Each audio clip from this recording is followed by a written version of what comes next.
안녕하세요. 오늘은 우리가 놓치기 쉬운 하지만 매우 중요한 이야기를 함께 나누고자 합니다. 여러분, 잠시 생각해 보세요. 운동을 며칠 하지 않았을 때 몸에서 느끼는 변화가 있으신가요? 조금만 움직여도 숨이 차고 평소보다 쉽게 피곤해지는 경험 혹시 있으시죠? 사실 우리 몸에서는 운동을 멈추는 순간부터 보이지 않는 변화가 시작됩니다. 특히 혈당이라는 것이 조용히 하지만 확실히 올라가기 시작하면서 우리 몸 곳곳에 위험 신호를 보내기 시작합니다.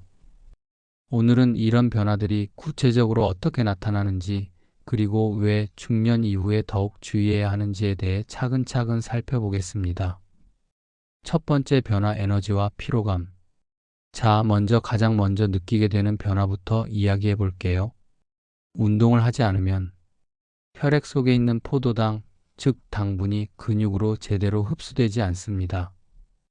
평소에 운동을 할 때는 우리 근육들이 마치 굶주린 사자처럼 혈액 속 당분을 쭉쭉 빨아들여서 에너지로 사용했는데요. 운동을 멈추면 이 근육들이 게을러져서 당분을 거의 사용하지 않게 됩니다.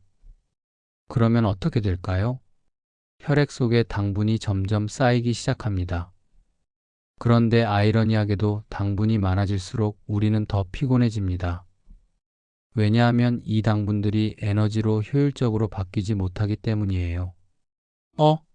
당분이 많으면 에너지가 넘쳐야 하는 거 아닌가? 이렇게 생각하실 수 있는데요. 마치 기름이 가득 찬 자동차인데 엔진이 고장나서 제대로 달릴 수 없는 상황과 비슷합니다. 며칠, 몇 주가 지나면서 여러분은 이런 경험을 하게 될 거예요. 계단을 조금만 올라가도 숨이 차고 평소에 쉽게 할 수 있던 일들이 힘들어지고 하루 종일 몸이 무겁고 나른해집니다. 두 번째 변화, 체중과 지방의 증가. 이제 좀 더 눈에 보이는 변화에 대해 이야기해 볼게요. 혈당이 계속 높은 상태가 되면 우리 몸의 췌장이라는 기관에서 인슐린이라는 호르몬을 더 많이 분비하게 됩니다.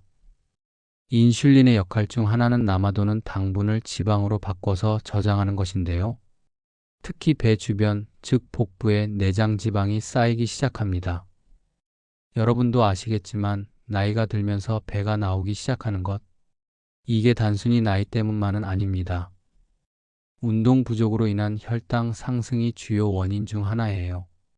그런데 여기서 무서운 것은 이 내장 지방이 단순히 보기에만 좋지 않은 게 아니라는 점입니다. 내장 지방 세포들은 마치 독성 공장처럼 인슐린의 효과를 방해하는 물질들을 계속 만들어냅니다.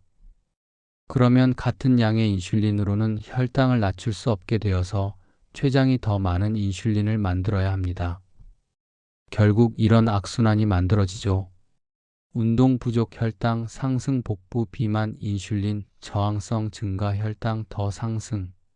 이 고리가 한번 만들어지면 끊기가 매우 어려워집니다. 세 번째 변화, 혈관과 심장의 손상. 이제 정말 심각한 이야기를 해야 할 것 같습니다. 높은 혈당은 우리 몸의 고속도로라고 할 수 있는 혈관에 직접적인 손상을 가합니다. 혈액 속에 당분이 많아지면 이 당분들이 혈관벽에 있는 단백질들과 달라붙게 됩니다. 마치 설탕물이 끈적해지는 것처럼요. 이 과정이 반복되면서 혈관벽이 딱딱해지고 두꺼워집니다. 동시에 염증 반응도 일어납니다. 우리 몸이 이런 변화를 이상하게 여겨서 면역 반응을 일으키는 것인데 이 염증이 혈관을 더욱 손상시킵니다. 결과적으로 혈관이 좁아지고 탄력을 잃게 됩니다. 이것이 바로 고혈압과 동맥경화의 시작입니다. 운동 부족은 심장에도 직접적인 영향을 미칩니다. 심장도 근육이거든요. 사용하지 않으면 약해집니다. 심장 근육이 약해지면 혈액을 온몸으로 펌프질하는 능력이 떨어지고 이는 전체적인 혈액순환 장애로 이어집니다. 통계적으로 운동을 하지 않는 사람들의 심근경색, 뇌졸중 발생률이 운동을 하는 사람들보다 2-3배 높다고 합니다. 네 번째 변화, 신경계와 면역 시스템의 약화. 혈당이 계속 높은 상태가 지속되면 우리 몸의 신경세포들도 손상을 받기 시작합니다. 처음에는 정말 미세한 변화부터 시작됩니다. 손끝이나 발끝이 조금씩 저릿저릿하거나 감각이 예전만 못하다는 느낌. 혹시 경험해 보신 적 있으신가요? 이것이 바로 말초신경병증의 초기 증상입니다.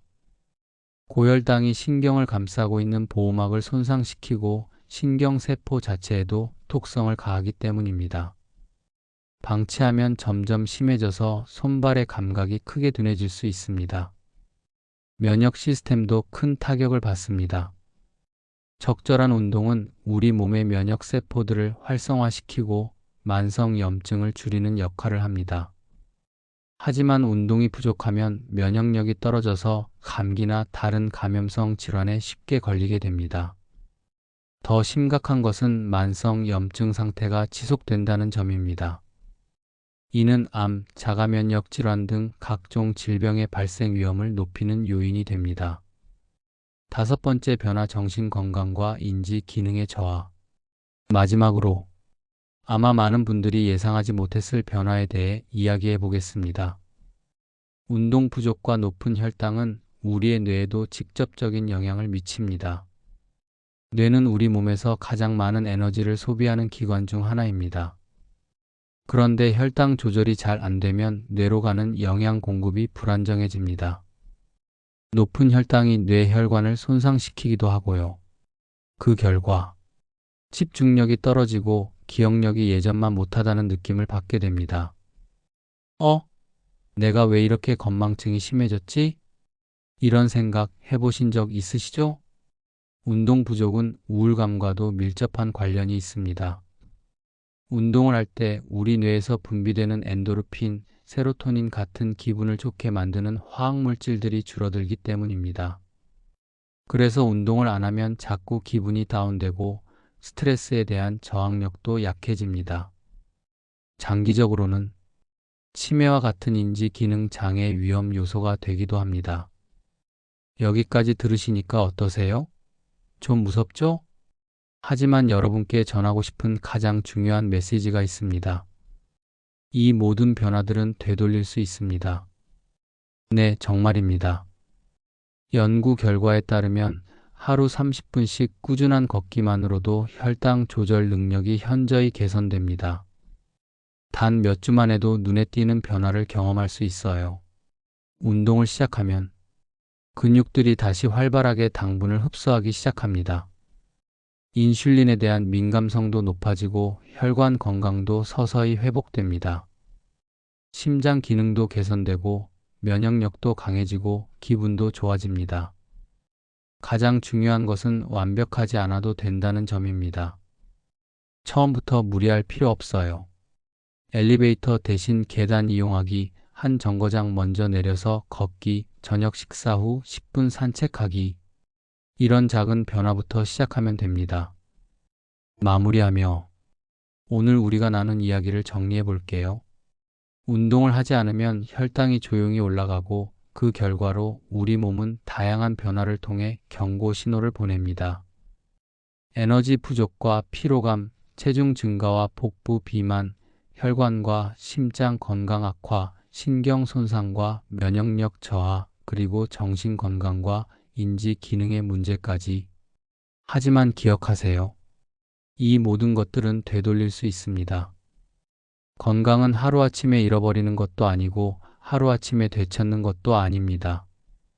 매일매일의 작은 선택들이 모여서 우리 몸의 미래를 결정합니다.